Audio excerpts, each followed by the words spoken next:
ahorita cuando ya des al final la entrada, que le damos la bienvenida, ya entra, le dejamos esta silla y un momento. Vale, ¿verdad?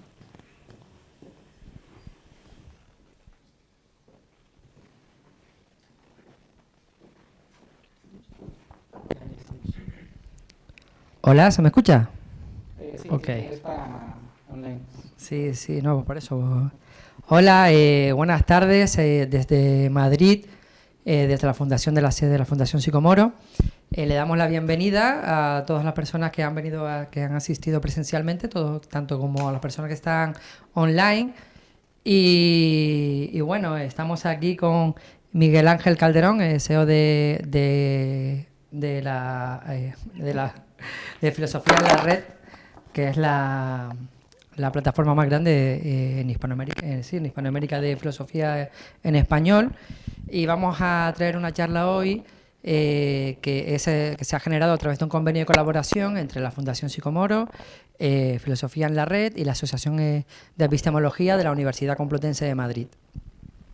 Bueno, también la charla tratará sobre filosofía lógica y física cuántica con el profesor Alejandro Fernández Cuesta, y tenemos un invitado especial que ha viajado, bueno, ha recorrido medio mundo. Él es mexicano, Miguel Ángel, y viene desde China porque ha estado trabajando tanto en México como aquí en España como en China, y vamos, ha recorrido medio mundo para estar aquí también hoy con nosotros y celebrar y compartir con nosotros los conocimientos que él trae, y también para publicitar su plataforma de filosofía en la red a través del convenio de colaboración que tenemos entre las tres instituciones.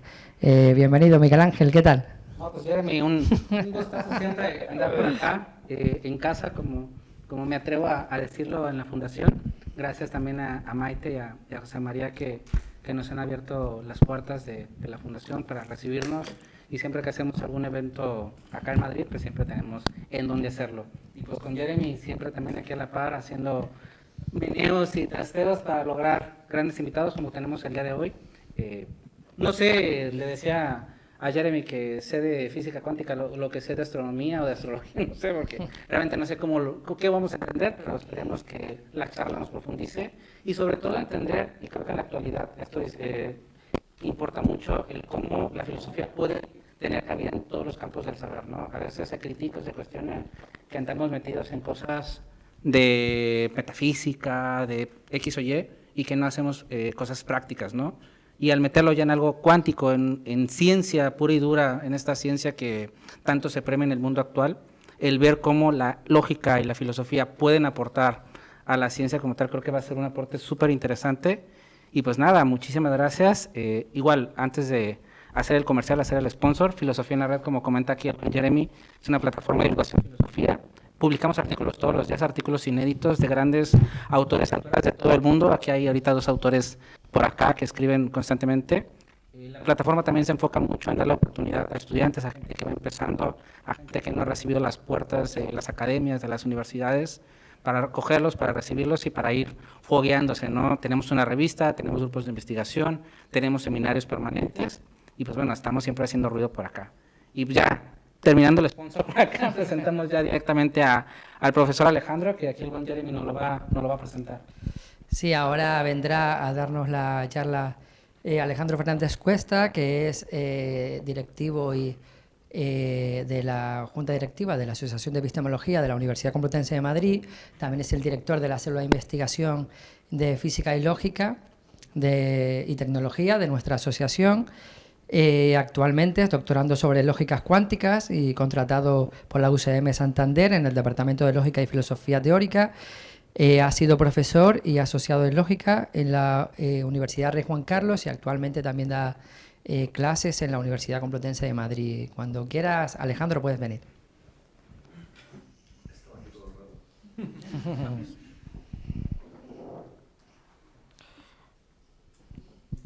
Bueno, tú tienes el micro.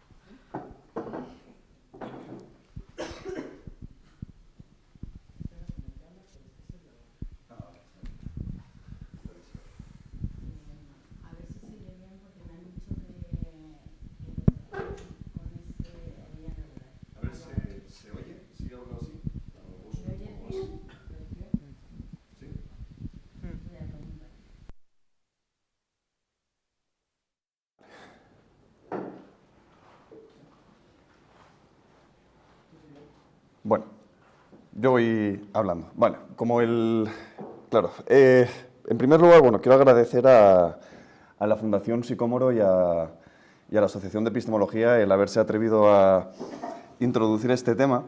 Y la primera conversación que tenía hablando con Jeremy a la hora de abordar cómo tratar esto, concluyó con vamos a hacer una introducción divulgativa.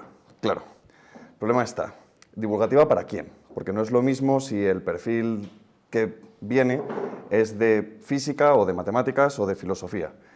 Y por lo que veo han venido de todos. Entonces probablemente alguien no salga contento de la charla, pero bueno, yo lo voy a intentar. La idea es introducir de una manera más o menos rigurosa cuál es la relación entre lo que hacemos hoy en día los que estudiamos lógica formal y ciertas discusiones que, sin perder de vista contenido filosófico, se pueden enlazar con pues, lo que hacen otras disciplinas o lo que se estudia en otras disciplinas como matemáticas o física. Lo que significa que probablemente lo que digan ni le guste al matemático, ni al físico, ni al filósofo, pero bueno, aquí quede luego para el debate posterior. Entonces, la idea es, como no sé el nivel y hacer esto a nivel, pues bueno, partiendo de una perspectiva divulgativa es un poco complicado, voy a introducir antes que nada qué solemos entender hoy en día por lógica formal y qué solemos hacer en un departamento de lógica formal, ¿no? Básicamente, que muchas veces puede que sea lo más fácil de malinterpretar. A partir de aquí, ¿qué se suele entender por lógica clásica, en un sentido más o menos estandarizado, que cada uno entiende una cosa distinta, especialmente si es físico, filósofo o matemático, y a partir de aquí intentaré introducir algunos puentes respecto de ciertos debates, pero alumbrando el puente, me refiero. Luego, si en el debate posterior sale y alguien tiene inquietud concreta sobre una discusión específica, podemos verlo ya bajando al barro, por así decirlo, pero he intentado que no haya ni una sola fórmula, lo cual puede ser muy bueno o muy malo. Bueno, pues por empezar, bueno, luego simplemente voy a hacer un apunte, ya que estamos en la Fundación Sicómoro, sobre sistemas complejos, los cuales yo no soy especialista, pero hay un debate bastante interesante y luego unas conclusiones. Entonces, en lógica nos gusta siempre empezar con este parágrafo de Kant, donde escribe en el prólogo de la segunda edición de la Crítica de la Razón Pura, pues bueno, que estamos ya avanzado el siglo XVIII y que la lógica que ya está acabada. Pues que desde Aristóteles no ha avanzado ni un solo paso más, con lo cual es una disciplina que podemos dar por concluida, cerrar el libro de la lógica y que lo único que podemos hacer es estar discutiendo aquí detalles o minucias pequeñas que simplemente van a clarificar o explicar mejor o poner mejores ejemplos o depurar un poco alguna parte de la silogística aristotélica, pero que ya está. Bueno, menos de un siglo después tenemos los avances de George Boole en su famoso libro sobre las leyes del pensamiento, por supuesto Frege y luego ya lo que sería una especie de generalización en filosofía con el Tractatus de Wittgenstein, que cambian todo el panorama y sobre todo nos separan y nos alejan de lo que sería la lógica o la silogística aristotélica. Y esto es interesante. En este cambio de lo que uno pasa a entender por lógica y empiezan a separarse lo que uno suele estudiar por lógica en bachillerato o lo que puede estudiar en ciertas asignaturas más de grados humanísticos con lo que estudiaría alguien de lógica o las asignaturas de lógica en un grado de, por ejemplo, ingeniería informática o algo por el estilo, una parte más técnica, a las dos las llamamos lógica, tienen una matriz común, pero se separan. Pero bueno, el punto es que este cambio de lo que pasa a ser la lógica, sobre todo a principios luego finales del 19, principios del 20, surge como un proyecto tan distinto y tan revolucionado de estudiar una perspectiva que rompe tanto con la lógica clásica entendida en el sentido de Aristóteles, que se adopta lo que se suele conocer, que esto es importante, es un punto de la charla más o menos importante, a los que ya han estudiado varias asignaturas de lógica, pues les sonará, como un proyecto monista, en el cual uno tiene estos nuevos lenguajes, por ejemplo, si vuelvo atrás, en Boole, él simplemente hablaba de las leyes del pensamiento. No es curioso, no es casualidad los títulos que ponen los padres de la lógica moderna a sus tratados. Lógicas del pensamiento, tratado lógico-filosófico. En Frege tenemos la conceptografía, ¿no?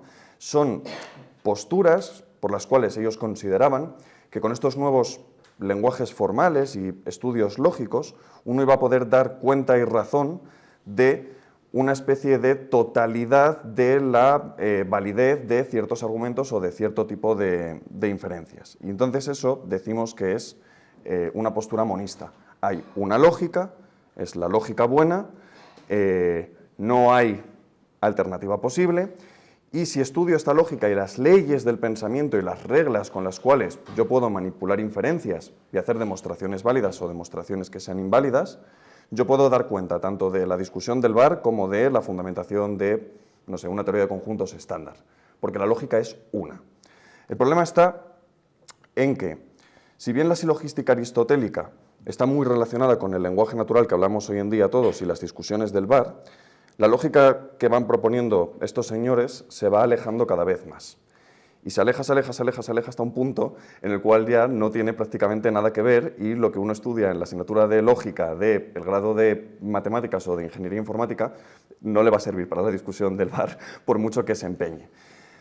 Frente a esto, que es un punto que me parece interesante, surgen ya detractores respecto de esa postura por la cual hay una sola lógica y unas leyes simples a las cuales puedo reducir lo que sería algo así como la caracterización de cualquier razonamiento que sea válido.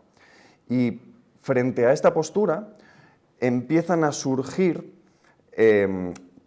escuelas y movimientos que lo que proponen es que esa lógica, esas leyes del pensamiento que nosotros iríamos estudiando formalmente y que sobre todo las aplicaciones que aquí plantean Bull, Frege y Wittgenstein explotan en las aplicaciones matemáticas y en la definición de teorías formales, axiomáticas, definiciones de modelos, etcétera, etcétera, se alejan lo suficiente de nuestro lenguaje natural como para que nos creamos que son algo distinto.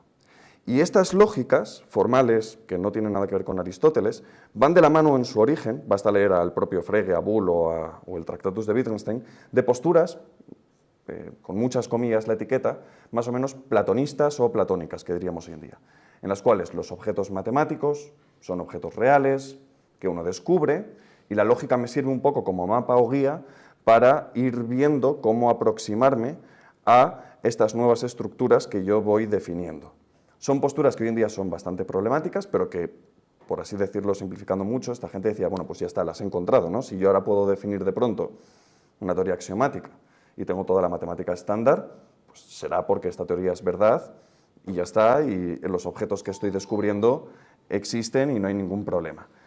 Frente a esto, como digo, surgen dos, bueno, son muchos más, esto estoy simplificando bastante, pero dos principales grupos que lo que proponen es decir, bueno, no tenemos que olvidar que las matemáticas al final dependen de ciertos contextos, usos, pragmática, de un contexto incluso histórico, a veces social, etcétera, etcétera, y se empiezan a generar discusiones internas en las que uno va proponiendo lógicas alternativas que, como la de Aristóteles, me siga sirviendo para la discusión de VAR y que modifiquen cosas de estos lenguajes lógicos como para poder construir los objetos matemáticos que yo quiero y modelizar, que se suele entender en un sentido informal por verdad o falso, un argumento válido o un argumento inválido.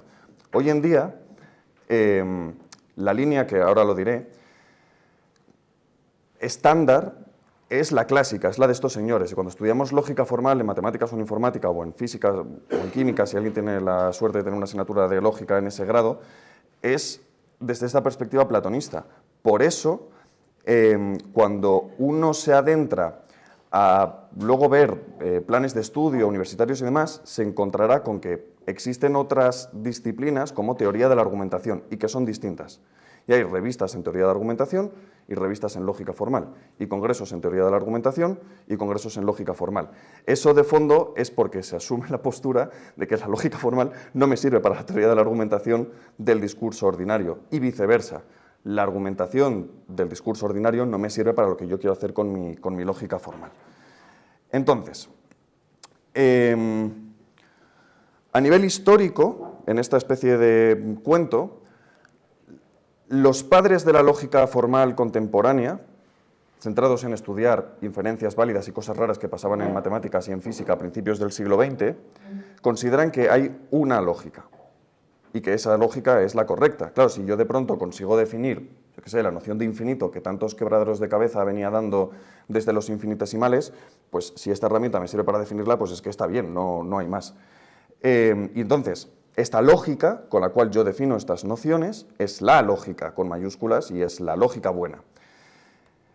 Sin embargo, hoy en día, cuando uno se pone a mirar un manual de lógica formal, en este mismo sentido, incluso aplicada a matemáticas, se va a encontrar con un pluralismo lógico. Y esto es, por lo menos de entrada, sorprendente. Tenemos lógicas con 2 valores de verdad, con 3, con 4, con 5, con infinitos numerables, con infinitos no numerables. Tenemos lógicas monotónicas, no monotónicas, difusas, lógicas modales, lógicas de primer orden, de segundo orden, lógicas deónticas, en fin, o sea, hay una pluralidad de lógicas que basta entrar en cualquier página de la Wikipedia, buscarlo en Internet para darse cuenta de que hay muchos tipos de lógicas distintas. Y eso pone de entrada, por lo menos en cierto aprieto o en cierto apuro, al proyecto original. Yo tengo una lógica, con esta lógica fundamento toda la matemática, fundamento las discusiones de Bar, bueno, esas ya no, y eso ya es un poco problemático, y fundamento todas las disciplinas que utilizan estas matemáticas que yo estoy definiendo con mi lógica formal.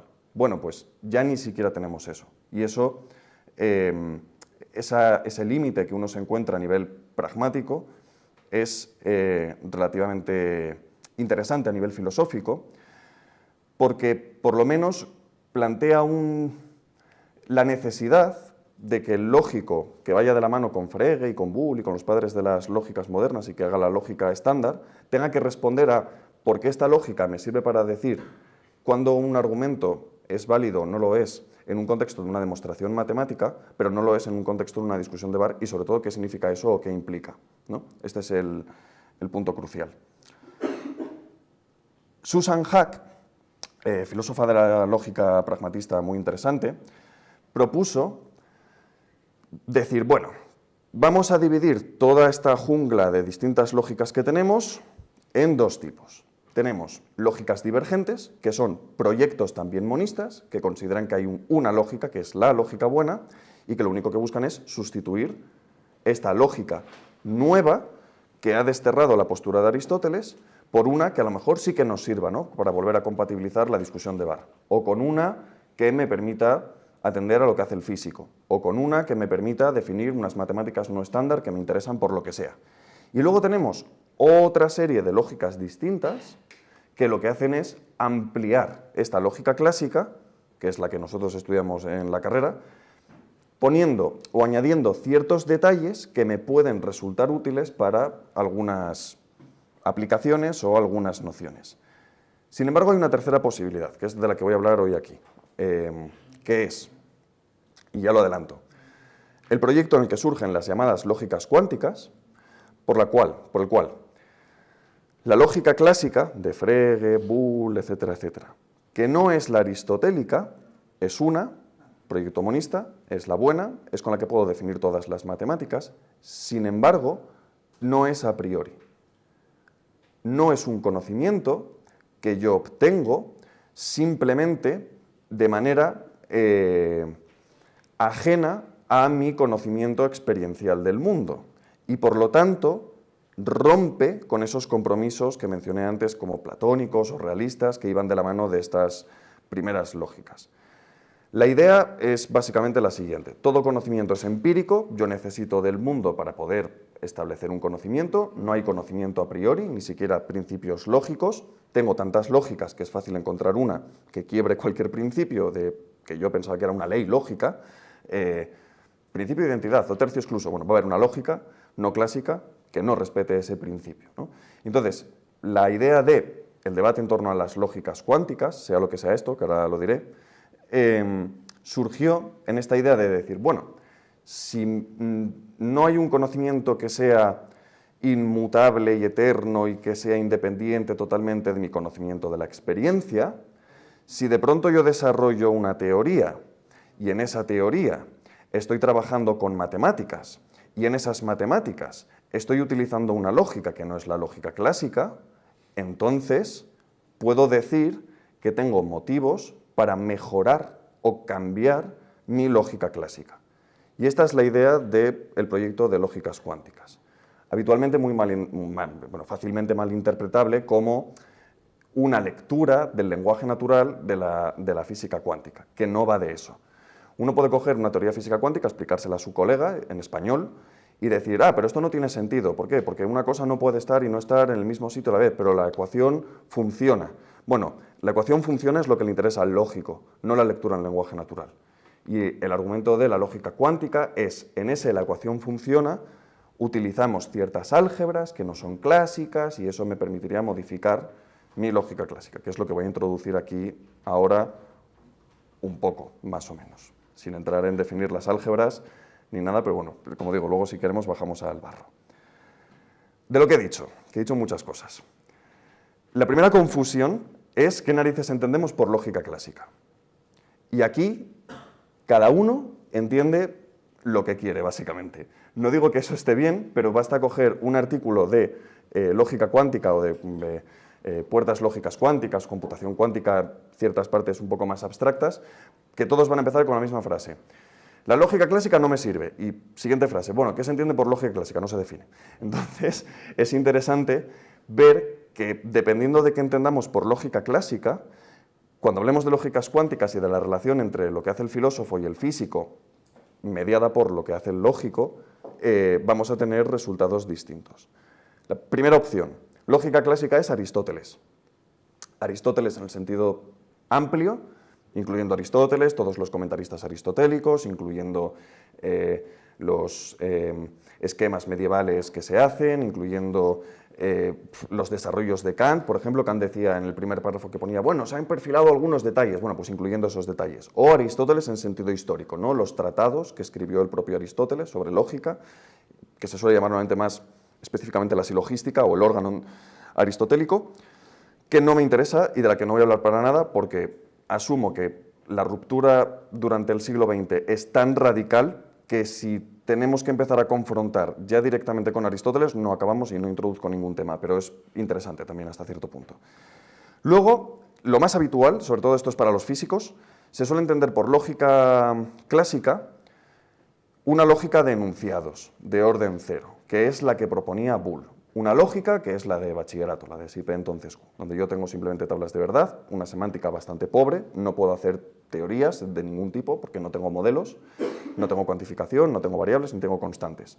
Las aplicaciones normalmente de esta lógica suelen ser circuitos y a lo mejor pues puertas lógicas, electrónica de alguna manera o algo por el estilo y poco más. Tampoco tiene mucho interés filosófico empezar a discutir con la lógica clásica entendida como lógica de enunciados. Insisto, como la de conjunción, disyunción, negación y resto de conectivas interdefinidas, la de toda la vida. Uy, perdón que me he salido aquí. Vale. La siguiente, que esta les gusta mucho a los matemáticos, es la de entender por lógica clásica la álgebra de Boole. Claro, el problema es que una álgebra no es una lógica. Se pueden dar saltos e interpretaciones entre una lógica y una álgebra, pero por mucho que le pese al matemático y que le duela, el álgebra no es una lógica. Yo del álgebra puedo hacer una interpretación más o menos natural, signifique esto lo que signifique, que también normalmente se suele dejar así, interpretación natural de las conectivas como operaciones algebraicas. Bueno, ¿qué significa aquí natural? No es trivial, y de hecho no lo va a ser en el caso de las lógicas cuánticas. Entonces es por lo menos recomendable separar y decir, bueno, una álgebra de Boole es una interpretación de una lógica, en concreto la de enunciados, pero no es directamente una lógica o no cumple con ciertos criterios que son interesantes para que sea una lógica. Entonces, ¿qué debemos entender o qué creo yo? Esto es también criticable porque esto es lo que a mí me sirve para moverme en este mapa. ¿Qué se debe entender por lógica clásica? Yo creo que, por lo menos, lo que se suele conocer o se suele mencionar como lógica estándar. La que me sirve, nada más y nada menos, que para definir ciertas teorías intermedias, me da igual que sean de conjuntos, de topos, de categorías, de lo que sean, con las cuales yo defino matemáticas estándar o no estándar, mediadas por estas teorías, habitualmente en la versión estándar como axiomáticas, ¿vale? Luego, si queréis, podemos entrar un poco más en esto en el debate posterior. Esta lógica estándar, la que se estudia en matemáticas y la que utilizamos para definir las teorías estándar, y propiamente ya teorías, ya nos permite hacer cosas. Entre ellas, una muy interesante, definir con ella una álgebra de Boole. ¿Vale? Y estudiar la traducción de una lógica de enunciados a la álgebra de Boole.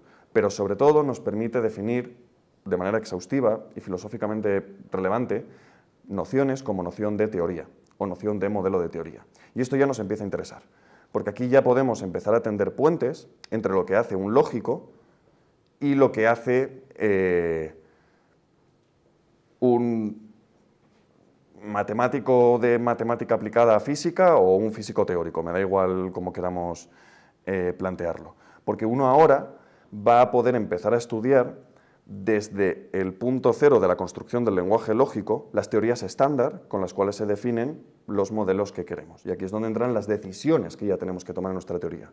Decisiones que no son triviales, decisiones tipo axioma de elección sí, axioma de elección no. Decisiones tipo regularidad sí, regularidad no. Decisiones tipo 2 valores de verdad o 3. ¿No? Y esto tiene enjundia. No me voy a detener mucho en este punto porque estaba más orientado al filósofo que al físico matemático y creo que aquí igual están en minoría los filósofos, por lo que veo la poca gente que puedo conocer, pero no lo sé. Lo interesante es que la lógica estándar, en la postura filosófica de la construcción del propio lenguaje, introduce debates metafísicos, en un sentido no peyorativo del término. Porque en esta lógica que yo llamo estándar, que en realidad se puede considerar como una familia de lógicas o una familia de formalismos, uno tiene que definir nociones como existencia, propiedad, predicado, relación, dominio, individuo, modelo, verdad, y esos debates permiten ciertas apreciaciones y ciertas discusiones de matiz que al filósofo y al filósofo de la ciencia y al metafísico le interesan, o por lo menos le deberían de interesar. Aquí incluyo la postura más extendida, que es la de considerar que la lógica estudia simplemente la validez de enunciados y demostraciones y deducciones, que a mí me parece no errónea, pero sí bastante sesgada, y un ejemplo, simplemente para mentir con lo de que no había fórmulas, pero bueno, estas son fáciles. Un ejemplo para poder introducir que en lógica estándar, cuando uno define estas teorías estándar en matemáticas, ya está haciendo mucho más que simplemente evaluar enunciados. Porque uno en lógica no simplemente se dedica a modelizar ejemplos concretos y ver si hay inferencias válidas o no hay inferencias válidas, sino que está definiendo nociones como estructura, verdad, etcétera, etcétera, dominio, todas estas que he dicho, y haciéndolo ya está poniendo en juego distinciones de corte metafísico que son filosóficamente interesantes. Y esto abre un debate, que no voy a entrar, pero que dejo apuntado porque es interesante, sobre si la lógica puede, debe, o no puede ni debe, o ambas o ninguna, considerarse como metafísica. Y hay más argumentos a favor de establecer puentes entre la lógica formal en este sentido y la metafísica, e incluso equiparación entre ambas, que en contra, ¿vale? Que es lo que planteo ahí. Entonces, dicho esto, y con este panorama, entendiendo lógica clásica como lógica estándar, con la que defino mis teorías matemáticas, y luego una pluralidad de lógicas aplicadas para distintos dominios que difieren de esta lógica, como más o menos una especie de mapa de estado de la cuestión. ¿Qué hacemos con la relación entre física? Y digo física porque, bueno, en concreto yo trabajo lógicas cuánticas, pero podría ser cualquier otra área del conocimiento que estuviera lo suficientemente matematizada como para introducir estos debates. Por ejemplo, se podría plantear también con econometría o con ciertas partes de, no sé, biología o lo que sea. Con nuestra lógica estándar, nosotros construimos nuestros lenguajes y nuestras teorías estándar a nivel matemático. Y en física utilizamos esas teorías estándar para modelizar objetos, situaciones o lo que sea y estudiar el comportamiento de los propios objetos matemáticos. Y ahí es muy interesante ver cómo permean compromisos o decisiones de las que he hablado anteriormente, del tipo cómo definimos propiedad o cómo no lo definimos. Y El lógico tiene trabajo porque es muy habitual, sobre todo en el área de lógicas cuánticas, que por lo menos yo lo que conozco, dar saltos y empezar a hablar de las propiedades de un sistema cuántico entendiendo propiedad en un sentido informal y el sistema cuántico en un sentido formal, cuando yo ya tengo una definición formal de mi sistema. Y luego hablar del sistema en un sentido informal, respecto de una propiedad definida en un sentido formal, y dar muchos saltos y tener un popurrí de nociones que van del lenguaje natural, de la interpretación del lenguaje natural, al sistema matemático, a la lógica entendida como álgebra, etcétera, etcétera, sin ese ejercicio de clarificación que es bastante interesante. Toda lógica, todo lenguaje lógico de estos que mencionaba, tiene más o menos una interpretación algebraica. Yo puedo coger las conectivas lógicas que utilizo y que defino y interpretarlas o leerlas o definirlas como operaciones algebraicas. Las más habituales son en lógica clásica y álgebra de Boole, conjunción, disyunción, negación, con operaciones algebraicas de producto, suma y pues bueno, complemento o negativo o como queramos llamarlo. Y todo funciona y los proyectos monistas van bien a principios del siglo XX y uno no necesita estar deteniéndose en estas cosas, ni surge el proyecto de las lógicas cuánticas, ni nada es problemático, ni el matemático duerme bien, ni el físico duerme bien, ni el filósofo duerme bien, porque hasta el siglo XIX todo más o menos encaja en un cierto equilibrio formal, en el que uno dice, bueno, yo por lógica clásica entiendo lógica de enunciados, que puedo definir como un fragmento de la lógica que yo he llamado estándar. Ah, pero es que el álgebra de esa lógica es el álgebra de Boole. Y en física, lo que utilizan los físicos para modelizar mecánica clásica son operaciones booleanas con puntos que se desplazan y tal. Ah, y es más, la probabilidad que utilizamos es de Kolmogorov, que es la lectura probabilística de estas operaciones. Y entonces uno puede ir dando saltos, más o menos con cierta soltura, y sin preocuparse mucho de estos detalles, entre la lectura del álgebra, la lógica, las operaciones probabilísticas, la interpretación física, los objetos matemáticos o la discusión filosófica, porque todo es clásico en este sentido de booleano, kolmogoroviano, lógica de enunciados, etcétera, etcétera. Y todo va más o menos bien, hasta el siglo XX. En el siglo XX pasan muchas cosas. No puedo hablar de todas. Pero la que me interesa es cierta parte de cierto modelo de juguete de cuántica, ¿vale? Que es lo que voy a... Esto me lo salto, porque es de la parte de metafísica. A ver si encuentro... Porque lo tengo un poco más adelante. Bueno, da igual.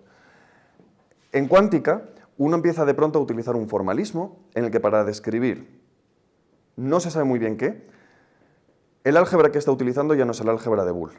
Y entonces ahí surge un proyecto que es el más obvio de plantear, bueno, si mi lógica clásica es álgebra de Boole, porque yo entiendo por lógica clásica álgebra de Boole, y aquí no estoy utilizando álgebras de Boole ni operaciones booleanas, ya está. He encontrado una teoría física que rompe con la teoría lógica clásica, entendida como álgebra de Boole, y por lo tanto puedo recuperar esta postura monista con la cual yo asumo que la lógica está sometida también al conocimiento de la experiencia y demás que mencionaba al principio. Este es un poco el panorama en el que surge. Quiero, antes de poner esta discusión, poner un párrafo. Este es el artículo inaugural de las lógicas cuánticas y este es el párrafo con el que se empieza todo este jaleo. Dice, uno de los aspectos de la mecánica cuántica que ha traído la atención más generalizada es la novedad de las nociones lógicas que ésta presupone. El objetivo del presente artículo es descubrir qué estructura lógica debe uno esperar encontrarse en las teorías físicas que, como la mecánica cuántica, no se ajustan a la lógica clásica. Vale, aquí, por lógica clásica y por estructura lógica, se están refiriendo a álgebra de Boole. Si uno entiende que álgebra de Boole no es lógica clásica y que lógica clásica es lógica estándar, no tiene, aparentemente, ningún problema. Pero ya empezar a discutir esto ya nos obliga a decir, bueno, ¿la cuántica rompe o no rompe con la lógica? ¿Qué significa esto? ¿Qué entendemos por lógica aquí? ¿Cómo vamos a definir lógica? Si definimos lógica como lógica estándar, la lógica ya no me sirve para modelizar la discusión de Barr. Eso no es trivial y ya empiezan a salir una serie de discusiones que son puramente filosóficas en un panorama que hasta entonces no podíamos plantearnos. La discusión puede ser algo así, en una versión de juguete y chiste que yo me he inventado ad hoc para que quede bien en esta presentación, porque las respuestas están cambiadas de orden cronológico, ¿vale? Pero bueno, tiene sentido más o menos, creo. Uno dice, la lógica clásica no es revisable, supone un conocimiento a priori, postura clásica. Tenemos a Frege, Boole, toda esta gente que creyó que lo descubrió. Llegan los intuicionistas. Bueno, tenemos revisiones triviales. Uno cambia la definición dentro de mi propia lógica de estructura, o de modelo, o de dominio. Es decir, los propios lógicos van avanzando en su conocimiento. Hoy en día en lógica formal no estudiamos los principia matemática de los años 20, porque que solo eran sintaxis. Estudiamos también semántica. Las tablas de verdad no utilizamos la definición de Wittgenstein del Tractatus, utilizamos una que es mucho más fácil de entender. Hay matices y hay cambio y hay evolución, esto no se puede negar. Réplica. Bueno, pero estos matices se pueden entender también como matices a priori, en los que yo estoy discutiendo sobre cómo perfeccionar mi lógica clásica estándar independientemente de la experiencia. Contrarréplica, que es la que he planteado aquí hasta ahora. Bueno, podemos hacer una revisión empírica en base a resultados de otros contextos en los que esta lógica clásica no alcanza y no me sirve para modelizar. Esto es básicamente esta línea, lo que yo llamo conversación de bar aquí. No me sirve para modelizarla. Entonces ahí podría tener un cambio. Uno puede decir bueno o no, porque yo mi lógica no quiero que modelice la conversación de bar. No lo necesito. Me basta con que me sirva para definir o fundamentar mis objetos abstractos, mis estructuras y mis teorías en sentido estándar. Y aquí viene la polémica interesante. Necesitamos, si queremos considerar que la lógica es una, en un proyecto monista clásico, y que no hay un conocimiento a priori, que es la postura un poco más aceptada dentro de círculos filosóficos pragmatistas, ¿no? Que no hay un compromiso platonista, sino que todo mi conocimiento depende de la experiencia, o por lo menos nace de ella, aunque no termine ahí, como diría Kant. Es decir, si yo quiero rescatar este diálogo con la discusión filosófica más tradicional, tengo que admitir que puede ser que yo construya una teoría física y que en la construcción de esa teoría física encuentre argumentos para matizar, refutar, modificar o, en este caso, mejorar esa lógica que yo consideraba que era la lógica buena, ¿vale? A ver. Y aquí es donde entra el proyecto de las lógicas cuánticas. Bueno, de tiempo voy... ¿Voy bien? Vale. ¿Cuánto? 15 minutos, vale, fenomenal. Vale. Vale. Este es el panorama. He dicho muchas cosas y sé que es bastante complicado y que hay muchos detalles, pero me interesa porque esta discusión abre un puente entre lo que hace un filósofo, o lo que debería hacer, y lo que hace un lógico con los resultados de lo que hace un matemático y lo que hace un físico. Y es interesante, y no es trivial. Y sobre todo, abre preguntas que de otra manera, si no es atendiendo a esto, nosotros no podemos abrir. La idea de Birkhoff y von Neumann, que fueron los padres de las lógicas cuánticas, que fueron los que dijeron, para los que tienen formación en física, el resto, olvidaos lo que voy a decir ahora. Yo utilizo para definir los sistemas un espacio de Hilbert. Cuando defino las operaciones reticulares en el espacio de Hilbert, el retículo no es booleano. Y las operaciones de midjoint no son álgebras clásicas y yo no puedo construir operaciones clásicas. Tengo una álgebra distinta, una álgebra que no es una álgebra de Boole. Cierro el paréntesis. Rompo con la lógica clásica. Se critica esta perspectiva de que, pues bueno, rompa del todo, el propio von Neumann luego se desdijo de esto, pero queda el pozo. Y queda más o menos de manera estándar yo estoy utilizando álgebras que no son de Boole y que no son clásicas en la modelización de sistemas físicos. Y eso al filósofo le interesa, porque si asumimos el proyecto clásico que he puesto aquí de la matemática estándar, serviría de argumento para poder romper con la lógica monista hecha por Sauron en el Monte del Destino para atar al resto de lógicas y gobernarlas a todas, ¿vale? Punto interesante y argumento que yo creo que está a favor de lo que decía al principio, que es un poco mi postura, para considerar lógica clásica la lógica estándar y no la álgebra de Boole. Que yo, tanto la álgebra de Boole, que esta gente considera que es la lógica clásica, como los retículos ortomodulares complementarios que se utilizan en cuántica como no clásicos y no de Boole, yo los dos los puedo definir con la familia de lógicas que considero estándar.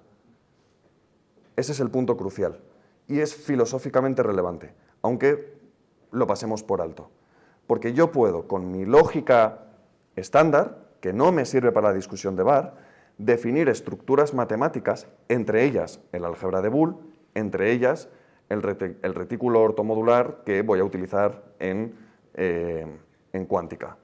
Y no supone un problema si acepto un pluralismo lógico en el que yo tengo mi lógica estándar para definir cosas abstractas y luego distintas lógicas aplicadas en distintos dominios. Uno de ellos, el cuántico, o cierto modelo de juguete de cierta parte de mecánica cuántica no relativista, ¿vale? Por decirlo con un poco más de rigor. Putnam sacó un artículo titulado Is Logic Empirical, es la lógica empírica, con una pregunta, que generó una tradición de discusión en torno a si la lógica era empírica o no era empírica atendiendo a esto. Y es interesante.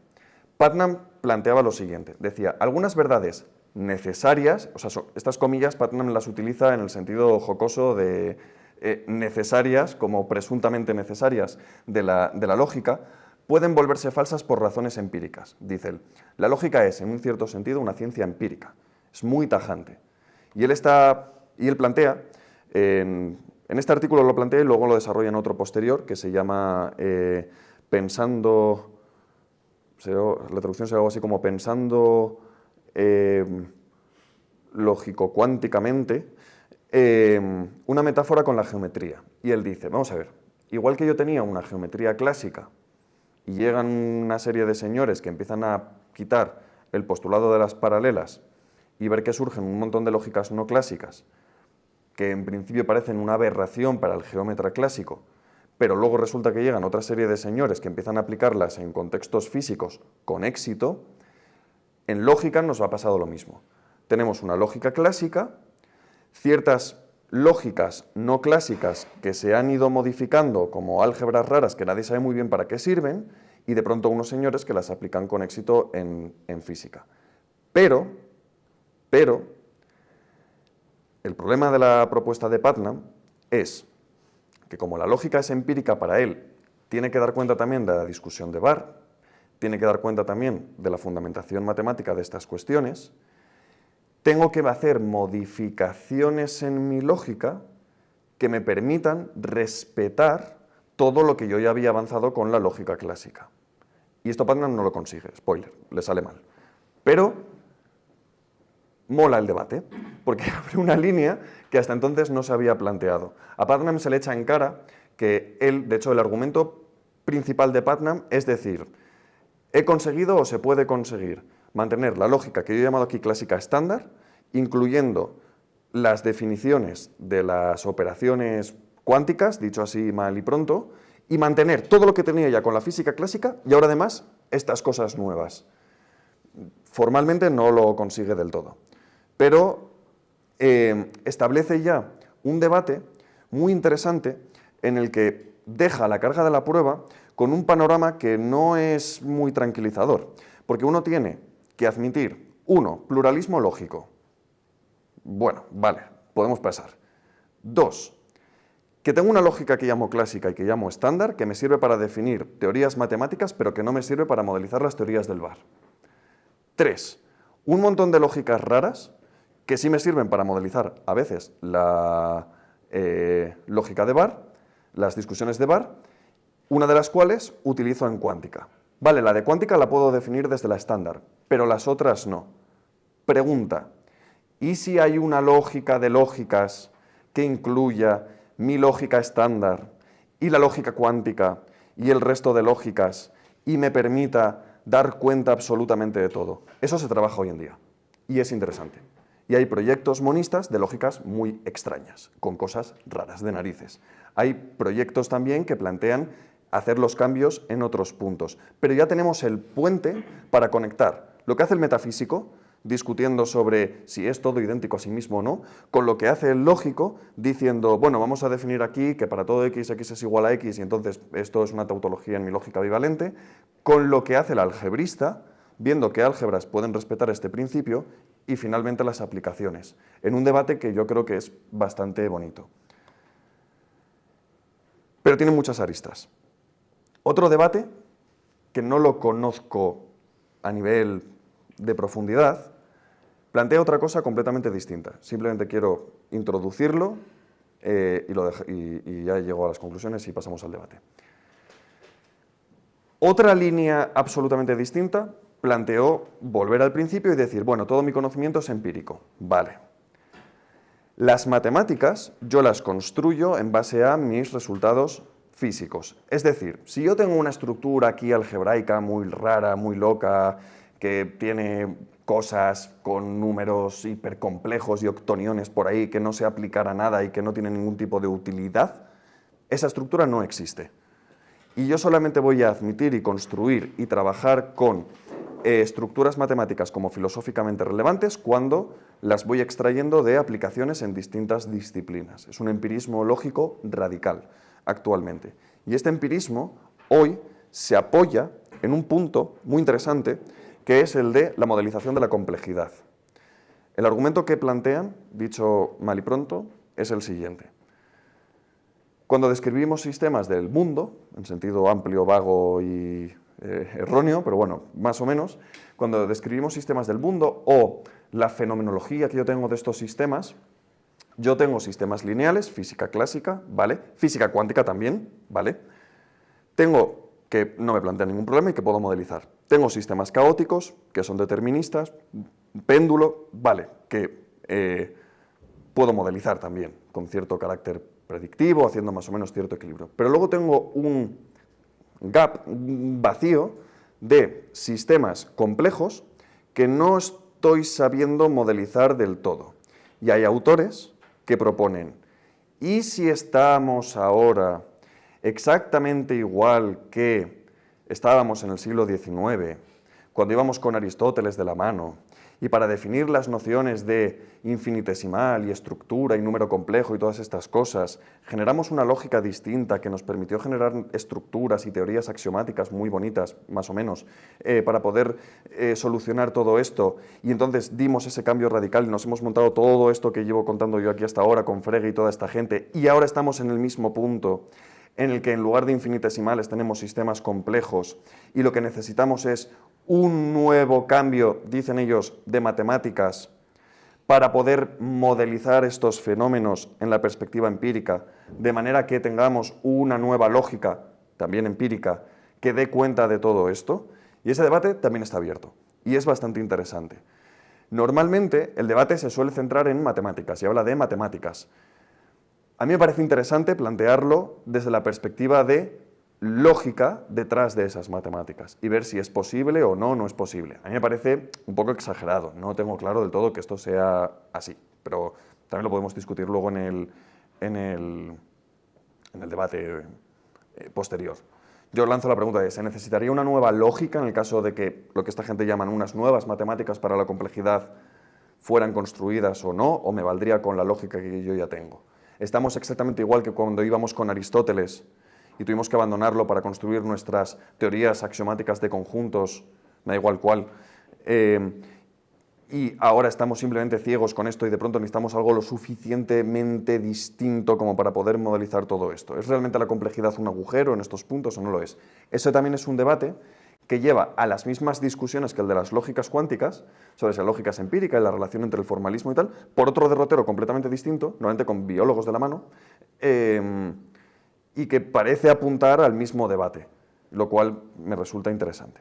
Entonces, conclusiones, si se les puede llamar así. La lógica estándar, la que se estudia en el grado de matemáticas o filosofía o lo que sea, con la que construimos para matemáticos, ZFC, para físicos, las matemáticas que se usan, para filósofos, cosas formales, y otros muchos aspectos. Esta lógica estándar es incompatible con los usos del lenguaje natural y con muchos otros aspectos distintos. Las utilizamos para hacer discusiones muchas veces en la frontera con, si no totalmente, metafísicas, en dominios de lo que en filosofía solemos llamar objetos abstractos. Aun diciendo no existen, bueno, ya está, vas a tener que estudiar esto y meterte con estos debates, ¿vale? Los principios, esto no lo dije porque esto me lo salté, que estaba en la discusión metafísica, entonces no tiene sentido que lo lea como conclusión, pero bueno, hay discusiones metafísicas interesantes, ¿vale?, en este planteamiento, y me tenéis que creer. Esta lógica, que por la conclusión anterior que vais a admitir por el salto de fe que estáis haciendo conmigo, es metafísicamente interesante, incluye ciertos compromisos metafísicos, el más fácil es el de ver la noción de existencia, ¿no?, que se incluyen y que están de fondo operando cuando uno hace una teoría que está completamente matematizada como la del físico. Y esto es especialmente interesante. ¿La lógica cuántica aislada en sí es empírica? Sí, pero eso no me dice nada. La lógica cuántica es empírica, igual que la lógica difusa para el programa del lavado corto de una lavadora, que es normalmente el que se suele utilizar, también es empírica, porque necesito saber qué ciclos quiero para mi lavadora y entonces programar con esta lógica. Vale, pero eso no me dice nada sobre el estatus de la lógica en general en sentido abstracto, ¿vale? El empirismo trivial a este respecto de las lógicas cuánticas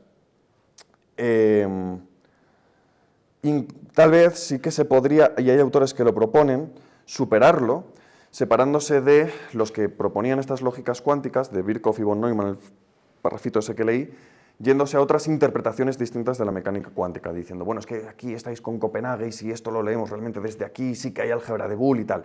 Bueno, se ha dado mucho bombo a esa discusión. Si tenemos que la lógica empírica es trivialmente empírica, tampoco vas a resolver nada diciendo, que esto es algo que les gusta mucho a los de las interpretaciones de familias de historias consistentes, para que le interese, diciendo que en cuántica rige una álgebra de Boole. Tampoco vas a solucionar mucho. La versión radical más empírica, en la que toda la lógica y todo el conocimiento metafísico, incluido también dentro de la propia lógica, sería empírico y no habría nunca verdades a priori, independientes de la experiencia y todo esto, se encuentra hoy más bien en los que consideran que el análisis de la complejidad es algo que todavía está pendiente de hacer a nivel matemático. Y aquí se abre la pregunta en torno al estatus epistemológico de la lógica. Y si los principios lógicos, tipo para todo individuo, para todo X, X es igual a X, o P entonces P, lo que suelen llamarse tautologías en lógica formal contemporánea, son leyes o no, o son principios o no, o son contingentes o no, o qué pasa con ellos. Y todo esto, ya para terminar, no solo es interesante para las discusiones filosóficas, a mí son las que me interesan, pero, por ejemplo, en el ámbito de discusión histórica de las lógicas cuánticas, en todo ese desarrollo de intentar definirlas como sistemas lógicos, fue como conseguimos ir caracterizando poco a poco lo que hoy se conocen como puertas lógicas cuánticas, que tienen luego sus aplicaciones, que a mí ya se me escapan, pero que sí que aportan o permiten volver otra vez a esta especie de discusiones en las que uno tiene que juntarse, si quiere por lo menos definirlas de manera rigurosa, a un equipo formado por mínimo alguien que sepa de álgebra, seguramente probabilidad, necesariamente física, con más conocimiento luego en geometría y también probabilidad, y lógica, que es un poco el punto interesante. Entonces, con esto yo creo que podemos dar pie a la conclusión. Como creo que he alcanzado lo que prometí, de no hablar ni de cuántica, ni de filosofía, ni de lógica, ni de nada, pero con introducir el debate me doy por satisfecho, porque creo que es un debate que en las facultades de filosofía tenemos tres locos y que muchas veces pasa desapercibido sobre todo lo que suele considerarse como grandes discusiones filosóficas en general. Para mí esta es la discusión en general. Estamos poniendo toda la carne en el asador sobre la verdad, teorías realistas, no realistas, qué entendemos por principios lógicos, no, si el conocimiento es a priori, no, surgen un montón de ramas y me parece por lo menos interesante. No, pues Alejandro, muchísimas gracias. No, a vosotros.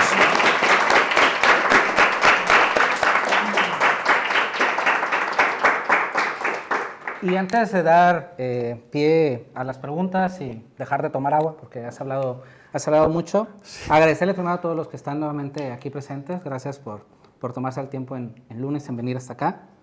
También saludamos, nos están acompañando desde YouTube y desde Zoom. Recordarles y pedirles que ahorita vamos a empezar a formular preguntas, así que si tienen preguntas, también el público, las vayan pensando, las vayan anotando. Y ahorita vamos a dar pie con micro a todos ustedes y también en YouTube vamos a leer las que nos hagan. Y en Zoom también nos van a estar apoyando, ya sea que quieran participar con cámara y a viva voz o simplemente formularla en forma de texto y la leeremos. Coge el micrófono porque no sé qué...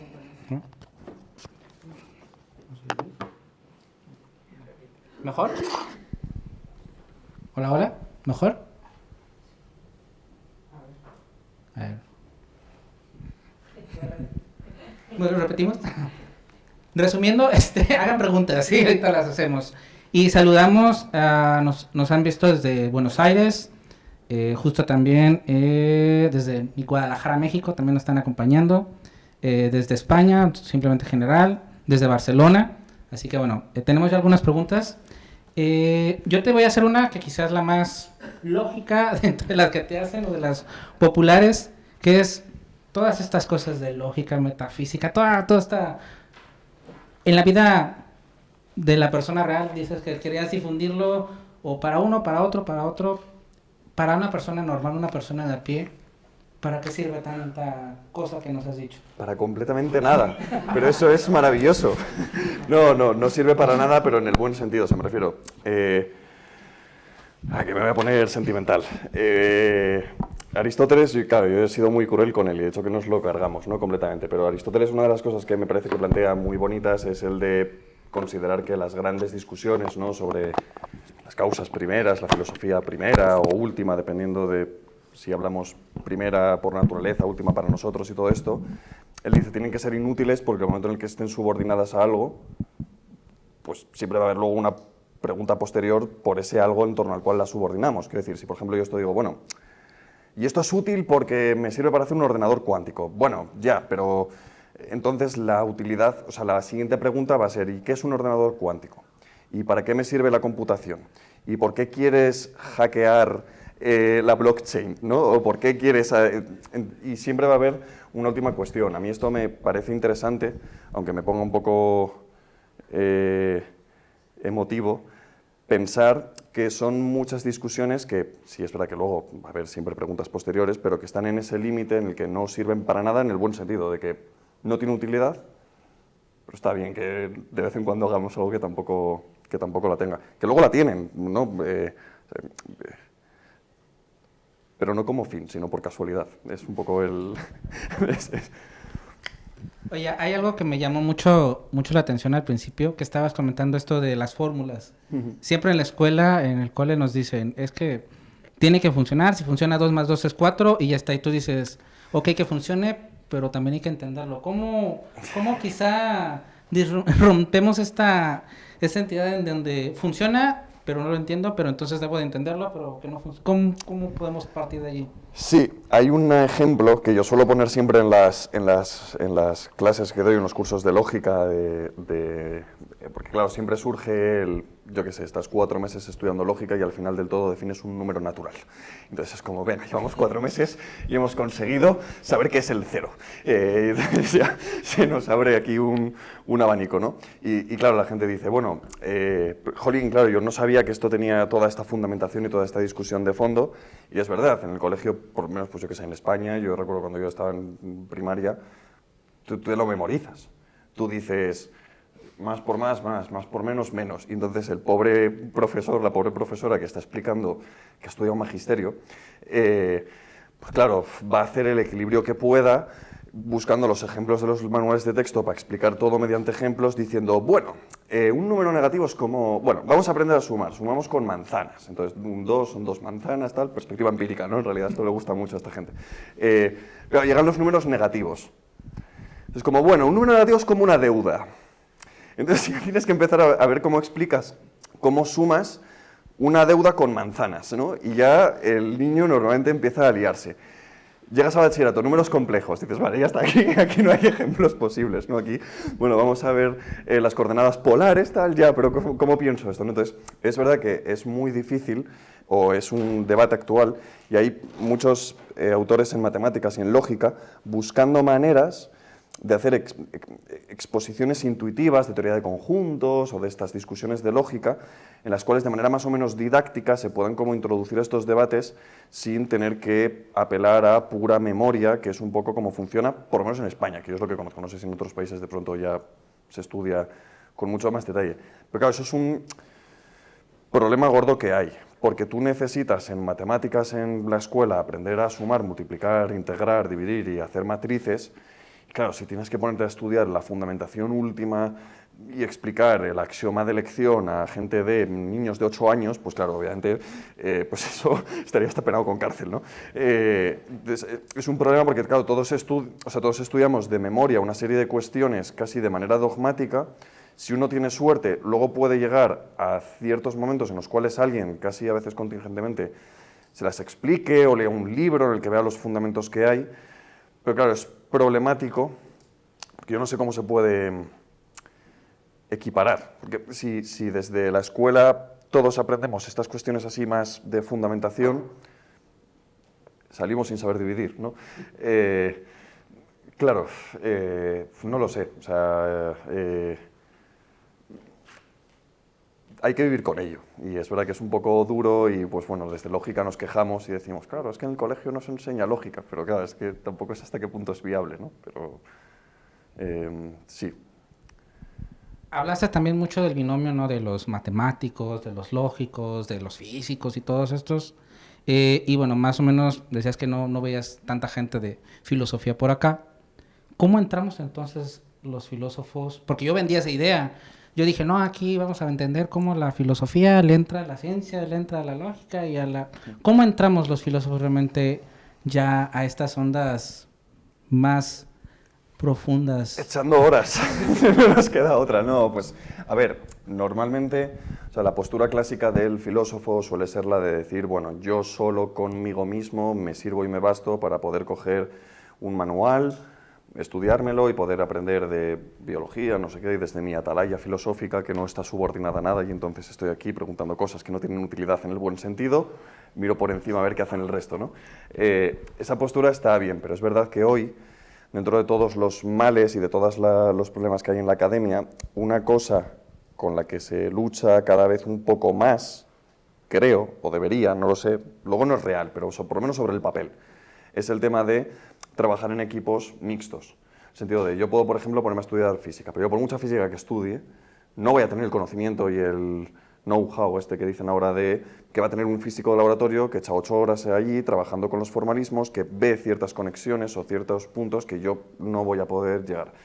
Entonces, yo, por ejemplo, lo que hago es preguntar mucho a gente que sabe del tema y dar mucho la vara sin también miedo. O sea, las conversaciones más interesantes son las que surgen cuando uno pierde el miedo, pues como cuando habla un idioma, ¿no?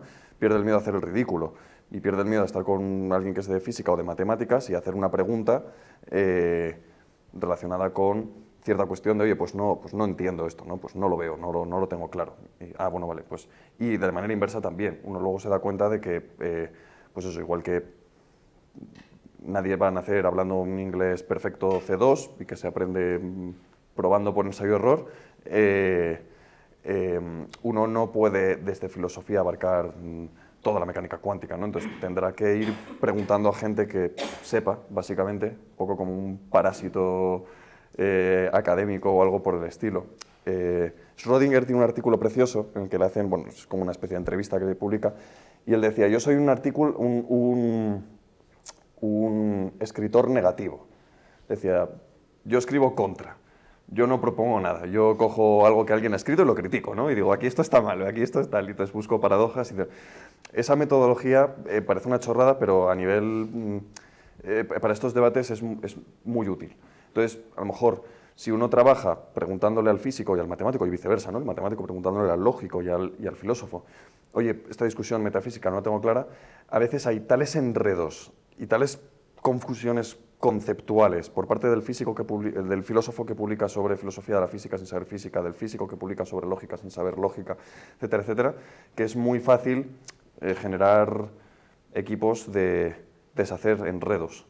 De hecho, yo más lo que considero que hago también, o que me gustaría llegar a hacer en algún momento, deshacer algún enredo. Yo con eso ya me daría por satisfecho. Vale, ahora, ¿qué les parece? Hacemos la dinámica. Alguien del público, vamos cogiendo una de con vosotros y hacemos a alguien de online para también tener la sinergia, no sé. Bueno, yo no sabía que había tantas lógicas.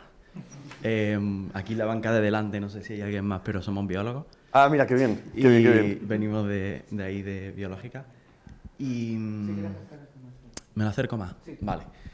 Lo único que sí había escuchado era algo de lógica para consistentes. Sí, eso es. Y cuando me puse a indagar un poco más, hablaba como que se refugiaba un poco empíricamente en el experimento de la doble rendija y demás, onda corpúsculo y estas cosas.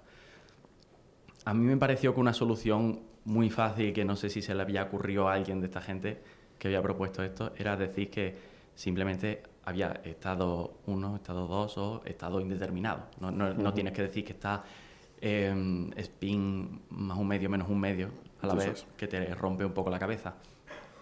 Y aunque te rompiese la cabeza, podrías perfectamente decir, como Alvin Plantinga, que bueno, eso es un problema emocional, ¿no? No es un problema lógico o intelectual. Pero mi pregunta entonces es esto, ¿todas estas familias lógicas, todas respetan el principio de identidad? Porque creo que has dicho que no. No. De hecho, las paraconsistentes justo son las que no por excelencia, o por lo menos no lo respetan en el sentido fuerte, clásico de que, por ejemplo, la identidad sea transitiva, ¿no? De yo puedo tener algo que sea igual a otra cosa, esta cosa igual a una tercera, pero la primera no tiene por qué ser igual a la tercera. Y no tiene por qué basarse solo en cuántica, ¿no? Puede ser yo soy yo soy igual a mí mismo, el yo mío de 5 años también es yo, también es igual a sí mismo, sin embargo yo no soy igual al yo de 5 años, ¿no?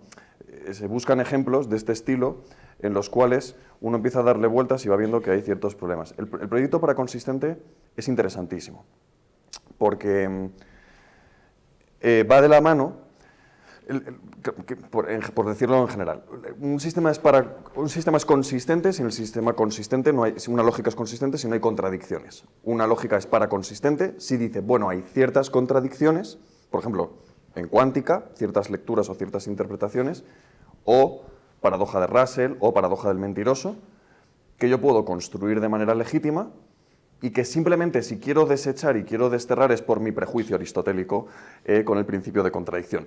Pero nada me impide admitir y decir que estas contradicciones son válidas. Entonces, los paraconsistentes proponen un sistema, algunos, general, de sustitución de todo.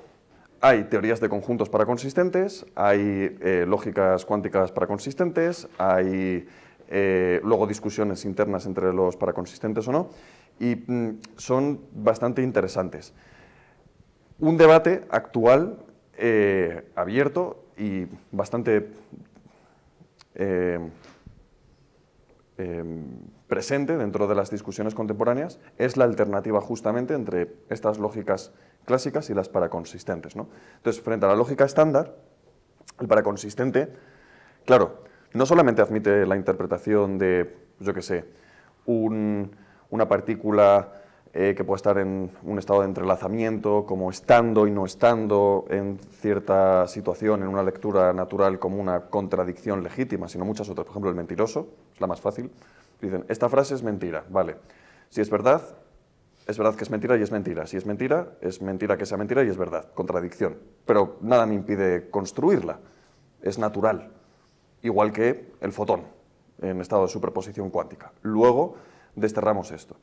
Entonces ellos proponen toda una filosofía paraconsistente normalmente que va de la mano de otras teorías muy cercanas. Las paraconsistentes son lógicas como herramientas formales y suelen ir de la mano por propuestas, estoy pensando sobre todo en Graham Priest, que se conocen como noneístas, por la traducción literal del inglés de noneism, o ningunistas, si lo queremos pasar al español. Por lo cual, las matemáticas, los objetos formales, los retículos, todo tal cual, no existen. Son objetos no existentes.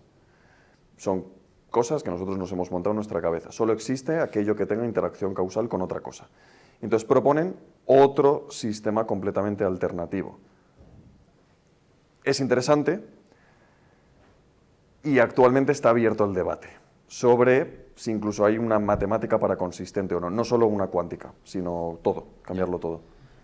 Se me ocurren muchas cosas que decir. Bueno, ya se te puede venir a la cabeza que Meinong, Alessio Meinong... Sí, eso es, son meinongianos, de hecho, sí.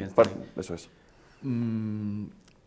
Pero ¿no te parece arbitrario que quieran hacer con una cosa permitirlas, con otras cosas? Porque claro, yo lo primero que se me ocurre es decir, mira, ni te acepto que me propongas la lógica paraconsistente porque el propio hecho de proponerla, al dudar de este principio de no contradicción, todo lo que digas es que ni siquiera puedes decir, porque para decir algo ya tienes que asumir el principio. Claro, eso es uno de los, absurdo, ¿no? es uno de los puntos que se les echa en cara. Yo para definir mi lógica paraconsistente, ¿con qué la defino? Necesito otra lógica, realmente que hablamos de una metalógica, ¿no? Un argumento de la redundancia presupone que yo tengo mi lógica y esa lógica la construyo con otra lógica. La lógica estándar, que yo he hablado, lo guay que tiene, es que me sirve como de metalógica propiamente, ¿no? De sí misma. Y puedo luego tener ciertos resultados metalógicos que me dicen, es un equilibrio en el que si la amplío mucho y meto demasiadas cosas, tengo que pagar un precio demasiado gordo, y si la simplifico mucho más no me sirve para lo que quiero. Está en la estándar. Los paraconsistentes lo que responden es, la lógica con la que yo construyo mi propia lógica paraconsistente es paraconsistente.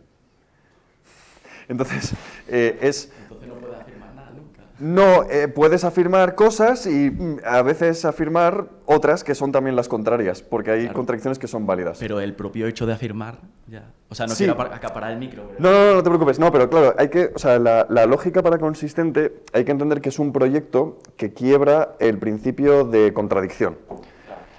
Entonces ya no lo podemos pensar en términos clásicos. Entonces, por ejemplo, que haya un círculo vicioso, a un paraconsistente le da igual, dependiendo del círculo que sea. Sí, hasta cierto punto, él diría, bueno, yo construyo mi lógica, hay contradicciones que emergen de manera natural. Y es muy fácil pillarles, porque si uno dice, aquí te estás contradiciendo, porque entonces tu lógica te dice, sí, mira, esa es una contradicción válida. Claro, el principio de contradicción no te sirve de criterio lógico en los sistemas paraconsistentes. No todas las contradicciones son válidas, pero algunas sí. Claro, el problema, ¿cuál es?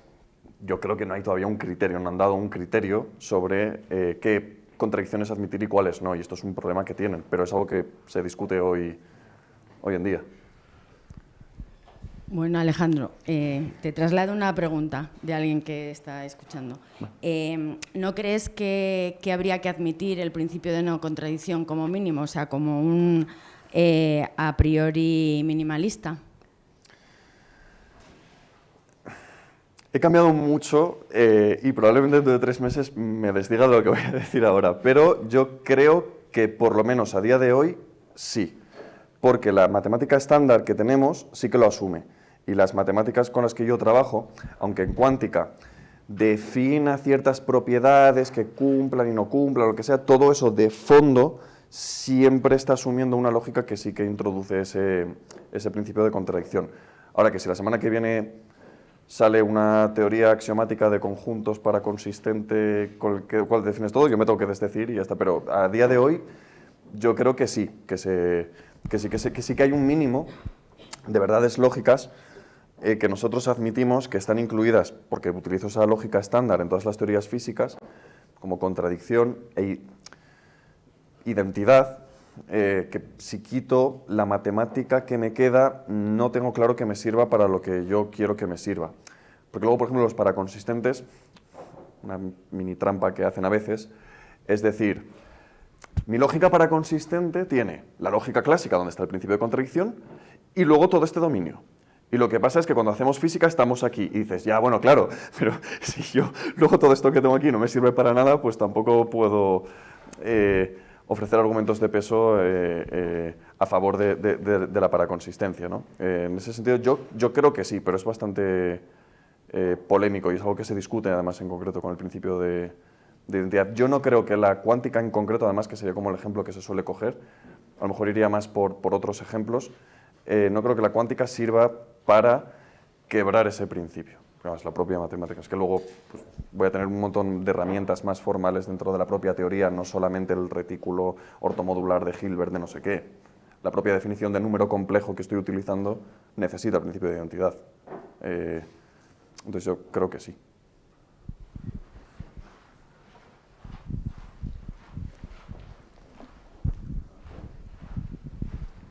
Siguiendo con la ronda de preguntas, antes primero te saludan desde Colombia, Juan Mariano, Gino desde Bogotá, Germán desde Barcelona.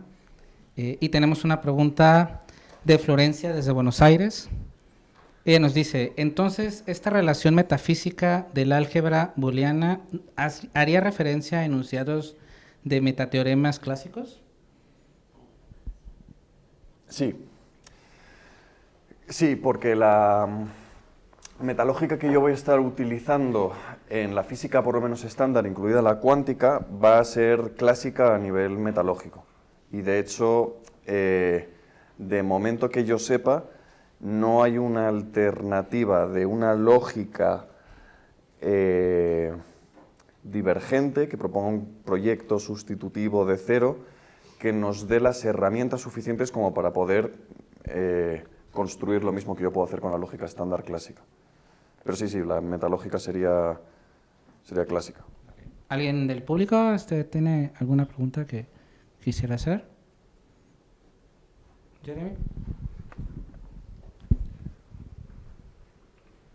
Bueno, Alejandro, en primer lugar, darte la enhorabuena por la ponencia, has hilado fino. Y te quería comentar, mi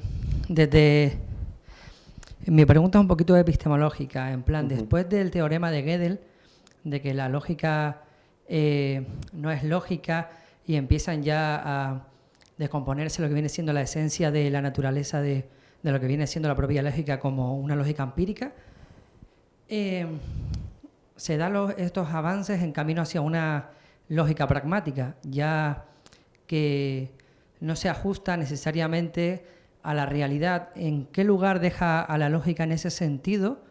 Si es una herramienta o si realmente la lógica es, como se decía anteriormente, el lenguaje del mundo. Vale, no lo sé. Es la pregunta, es la respuesta corta. A ver, los que proponen la teoría empírica, o sea, la lectura empírica de la lógica desde sistemas complejos, juegan con la contrapartida de los teoremas de incompletitud en problemas de parada, implementaciones computacionales y demás.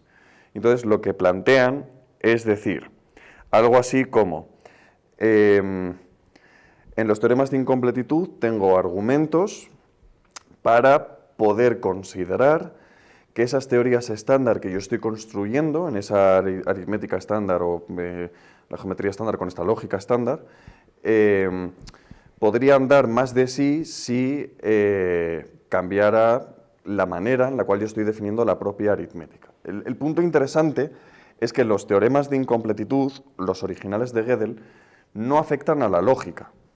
De hecho, no es un error, porque luego sí que uno puede hablar de que un lenguaje lógico sea completo o no sea completo, ¿no? O sea decidible o no sea decidible. Lo interesante es que la discusión originaria a nivel histórico era, de hecho es el título del artículo de Gödel, ¿no?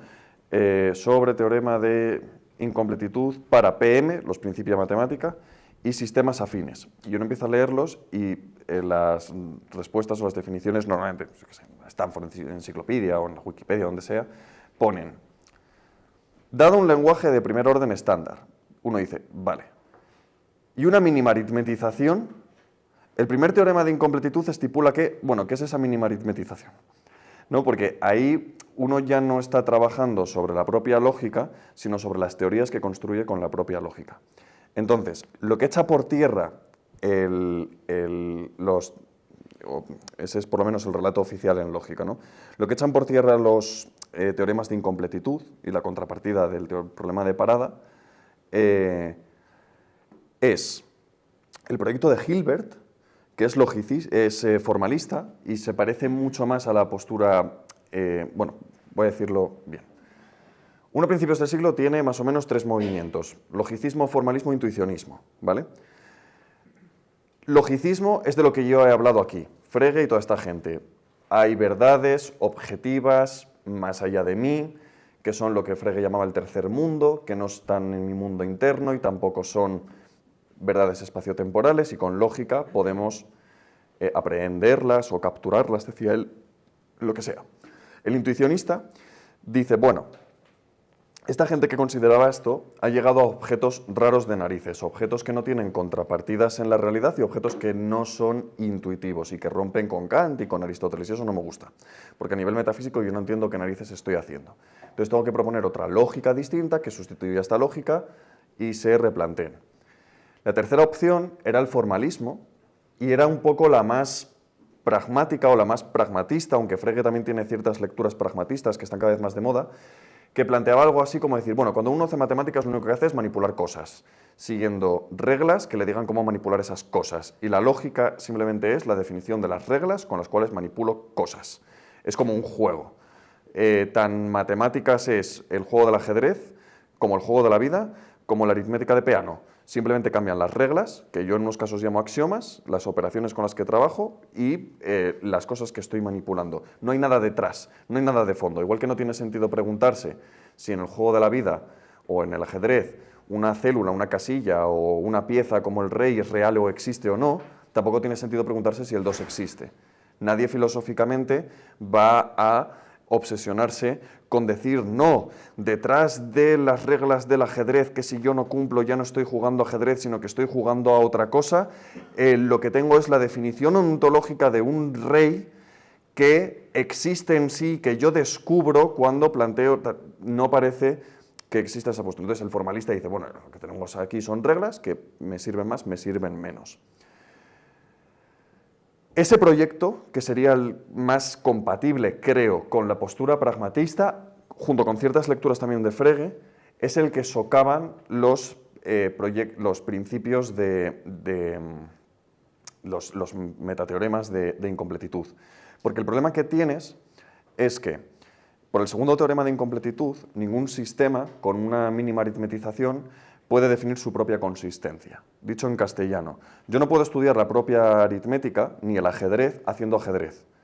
Ni puedo saber si voy a llegar a realizar tal movimiento en tantos otros o ganar en 30 o no, o lo que sea, o calcular todo esto en base simplemente a las reglas del propio ajedrez. Y eso plantea un problema para el pragmatismo en el sentido de formalista, porque uno entonces puede decir, vale, ¿y por qué funciona? Yo solamente tengo reglas que no puedo definir si son consistentes o no desde las propias reglas, y bloqueo que haya una fundamentación, porque no hay objetos que fundamentar, porque esto solo son reglas. La pregunta que se le hace al lógico platonista es, bueno, ¿cómo lo fundamentas, no? A ver cómo depuras y cómo perfilas aquí, qué principios me metes y con qué metafísica te comprometes. Al pragmatista la pregunta que se le hace es la de, una vez demuestras que esas reglas no son las reglas últimas, ¿con qué defines esas reglas? Es un poco como, para el que le interese en filosofía, la paradoja del parágrafo 201-202 de las investigaciones filosóficas de Wittgenstein. Todos son juegos del lenguaje en una metáfora. Los juegos del lenguaje se rigen con reglas. Vale, ¿y qué pasa ahora con esas reglas, no? Si yo fundamento las reglas, ya no soy pragmatista, porque hay una fundamentación, ya no solamente hay uso. Si no lo hago, tengo que, desde las propias reglas, poder ser capaz de dar cuenta de lo que puedo hacer con las propias reglas, ¿no? Y entonces surge una postura en la que lo que se plantea es pragmatismo no por las teorías como la aritmética, sino de las lógicas.